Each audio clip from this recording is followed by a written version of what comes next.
Let's continue on the topic of hantavirus. Confirmation of hantavirus infection is established through one of two primary laboratory approaches. The first is serological, achieved by detection of hantavirus-specific IgM antibodies or by demonstration of a four-fold or greater rise in IgG titers between acute and convalescent serum samples, measured by enzyme-linked immunosorbent assay, known as ELISA. The second is molecular, achieved by detection of viral RNA via reverse transcription, polymerase chain reaction, abbreviated RT-PCR, performed on blood or tissue, and typically yielding positive results within the first 7 to 10 days of illness. Serologic testing using IgM and IgG ELISA represents the diagnostic mainstay and is accessible through commercial laboratories, public health laboratories, and the CDC. RT-PCR offers high sensitivity in early disease and should be utilized whenever it is available.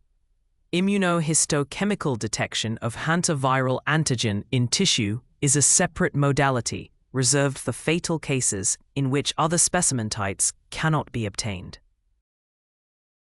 The diagnosis of hantavirus infection should be considered in any patient presenting with compatible symptoms, which include fever, thrombocytopenia, acute renal dysfunction, and pulmonary syndrome, in conjunction with a relevant epidemiologic history, specifically a history of rodent exposure or residence in or travel to an endemic region. In the acute phase, the preferred serological test is IgM capture ELISA, performed on an acute serum sample. IgG antibodies are typically detectable early in the course of illness. When paired acute and convalescent serum samples are available, a four-fold rise in IgG titer between those samples is considered confirmatory of recent infection.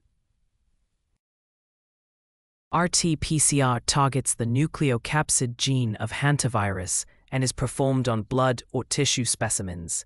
Its critical advantage is the ability to detect active infection before seroconversion has occurred, making it the most sensitive available tool during the first 7 to 10 days of illness. Several characteristic findings on routine laboratory evaluation and peripheral blood smear support clinical suspicion for hantavirus infection in the appropriate epidemiologic context. These include thrombocytopenia, a granulocytic left shift, the presence of greater than 10% immunoblasts on peripheral smear, and a notable absence of toxic granulation.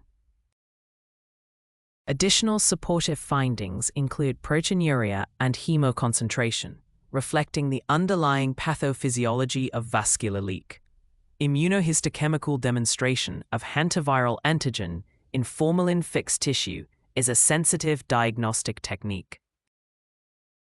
However, given its reliance on tissue procurement and the associated processing requirements, this method is used primarily in the post-mortem setting, when ante-mortem specimens were not collected or are no longer available for molecular or serologic analysis. In the next section, we will conclude the topic of hantavirus.